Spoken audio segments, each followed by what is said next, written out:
I'm Alastair from the Drinking Man's Guide to Scotland. I'm lucky enough to be in the north end of Isla at Caol Ila. There you go. Got it right that time, good. And we're going to try some of the whiskey. So the classic Caol Ila is the 12-year-old, so it's just 12 years in bourbon casks, just like those outside. So 12 years in bourbon, you get your vanillas, your citrus, your caramel coming through there, a wee bit of salt and a wee bit of smoke. And that's the sort of characteristics you can expect from Caol Ila. So not a lot of peat though, not heavily peated. It actually starts off quite heavily peated. Does it? We start off the same ppm as Lagavulin. So we start off at 38. 38, isn't it? Yeah, so we'll start off around 38 ppm, but due to our distillation, we've got very tall, narrow stills and a very quick distillation. Right. We end up with a much lighter final product. Good. Okay, so that's the classic. Then we've got the distiller's edition, which is double matured. So started its life off the exact same as this, 12 years in bourbon. We then finished it off for 3 to 6 months in muscatel wine.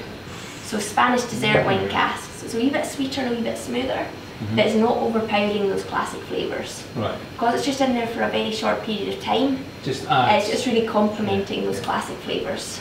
Okay. The final bottle we've got is Moch. And what Moch means is dawn or sunrise in Gaelic.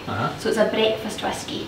Wake you up in the morning. I'm all about the breakfast whisky. I love breakfast whisky, I like that. Okay. So, wake you up in the morning. The reason it'll wake you up is a wee bit younger at 8 to 10 years. Right.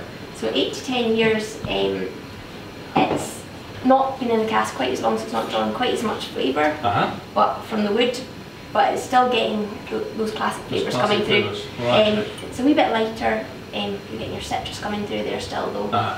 But because it's a wee bit younger, the spirit's a wee bit fresher. Right. It's a wee bit more of a kick. I think out of the three of them, just for a wee bit of kick, I'm going to try the Moch. You're going to try a bit more? It is very light. It's actually a really refreshing one to have on a summer's day. Thank you.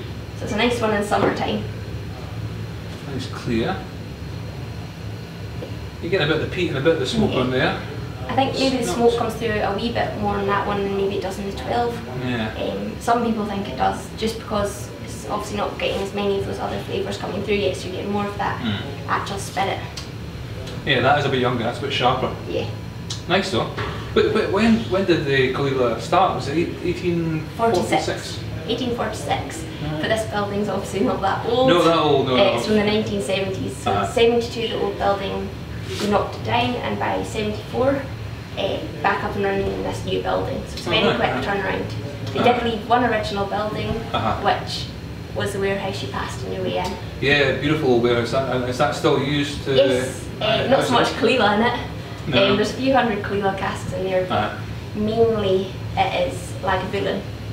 That's right, yeah, they're producing quite a lot just now, aren't they? Yeah, so it's mainly Lagavulin that's in there because they've used up all their storage space and all the old Caol Ila Distillery storage space, so they're now using up ours. But the majority of what we produce goes to blending. Right, so clearly it's more for blending. So mainly Johnny Walker. It's a large part of the Johnny Walker blend.